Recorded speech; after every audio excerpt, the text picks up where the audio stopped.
I'm here.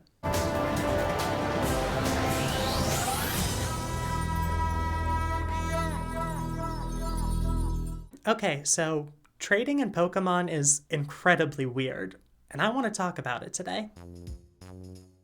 We all know about trading in Pokemon. It's one of the core mechanics of the series, as well as taking front and center in a lot of their promotional material. Hell, they even split the games into 2 different versions, just so you have to trade with someone in order to complete your Pokedex. But what makes trading so weird anyways? It should just be a simple exchange between 2 trainers or friends, right?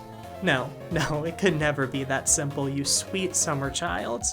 It's way more complicated than that. Actually, it just might be one of the most complex and technologically advanced things in the entirety of the Pokemon series. You need a machine, except for when you don't. Now, they're not just for show. In the anime, in the manga, and in the games, we see trainers having to use these complex machines in order to exchange Pokemon with each other.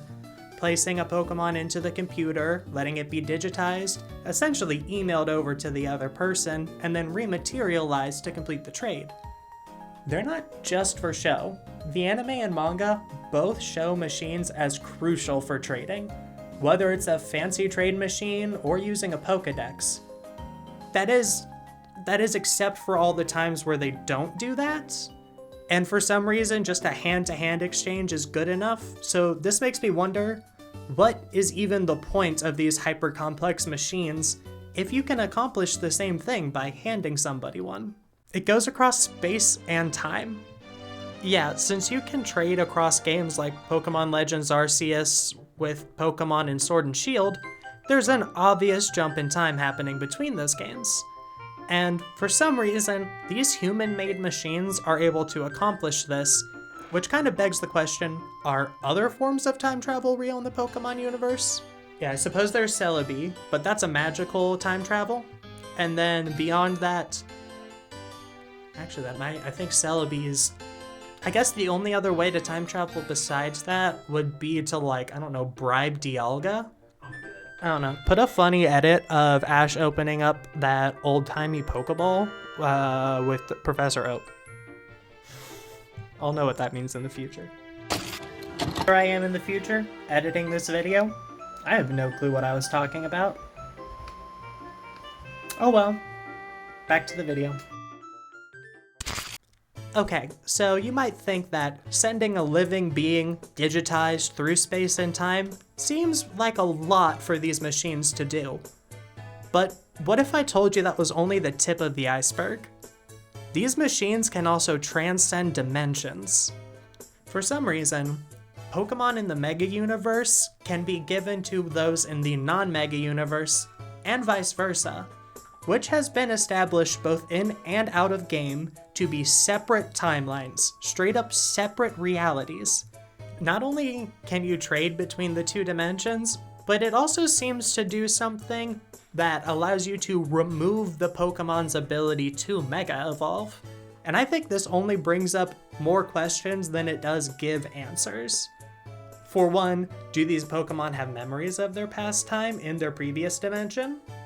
Do you think that they have to adjust to the new parts of this dimension, like maybe all the food tastes different? It alters a Pokemon's physiology. So we all know about trait evolutions. Some people love them, some people hate them, but they are a required part for finishing your Pokedex. Now, when it comes to trait evolutions, there are 2 forms of them, and both forms bring about insane questions. The first form is just a regular trait evolution. You give me a Haunter, and that Haunter turns into a Gengar. That, first of all, is odd enough. Just the simple act of transferring a Pokemon from one to the other forces it to go into its next stage of life somehow. And now, the other form of trait evolutions I think are even more bizarre. These held item trait evolutions seem to somehow combine the physical item with the bodies of the Pokemon. Perfect example, Metal Coat covering Onix to turn him into Steelix. It's not simply just a metal coating on his body, you can see his entire form changed as well as his stats, meaning that this changed him on far more than just a aesthetic or surface level. And this is true for all trait evolutions. So I also want to talk about these two nerds. These guys present some very bizarre changes to what we know about trading. For some reason, when you trade them with each other, they borrow pieces of each other. You can see this one gets a shell, and this one gets some shed skin to be in.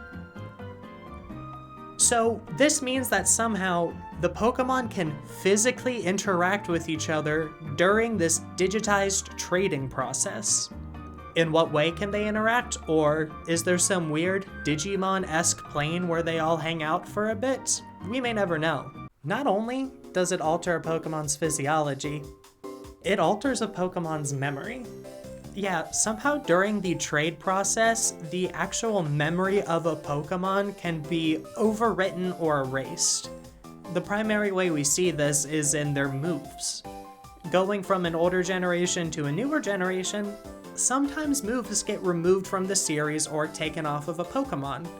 And the way we've seen that happen is they just become a useless blank spot and the Pokemon no longer remembers how to use that move. So somehow the act of trading your Pokemon can give it amnesia, not the move. Speaking of interacting with a weird digital plane, do you remember when trading Pokemon from Gen 1 to Gen 2 that they would just miraculously have a held item now? Well, this kind of begs the question of what happens in that digital world? Are they really able to just pick up things while they're in the trading process and bring them back to reality? Does that mean that all the objects there were digitized at some point? Ready, go!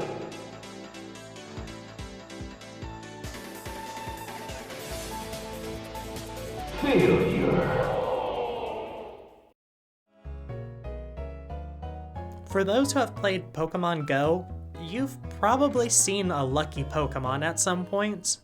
This is a unique mechanic to the mobile game that gives a Pokemon these golden sparklies all around it, which are very pretty, but that's not the only thing it does. Lucky Pokemon need less resources to power up, as well as receiving a free boost to their stats when they become lucky, making them very sought after by many people. So yeah, trading in Pokemon isn't just about swapping Pokemon with your friends. It's a whole universe of weirdness and complexity that makes you question everything you ever thought you knew about how you interact with this world. Allowing your Pokemon's biology to change, messing with its memory, or just straight up getting more powerful. Trading in Pokemon has wild unseen effects. Honestly, I wouldn't be surprised at this rate if the next game came out and you could get trade shiny Pokemon. Thank you guys for watching this weird and kind of short video. I did have a lot of fun making it, and it made me realize just how bizarre trading really is. I kind of spent this whole time thinking it may be way more simple and that this wouldn't be interesting at all, but boy was I wrong. Please like and subscribe if you enjoyed it. Not a whole lot of my viewers are actually subscribed to the channel, so you should just go ahead and check and see if you are.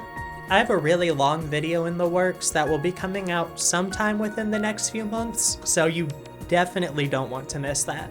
In all honesty, it's probably going to be my longest video ever, even longer than that Kingdom Hearts one. I have a few other smaller ideas to keep you tided over until that one comes out. So until then, take your meds, drink your water. See you next time.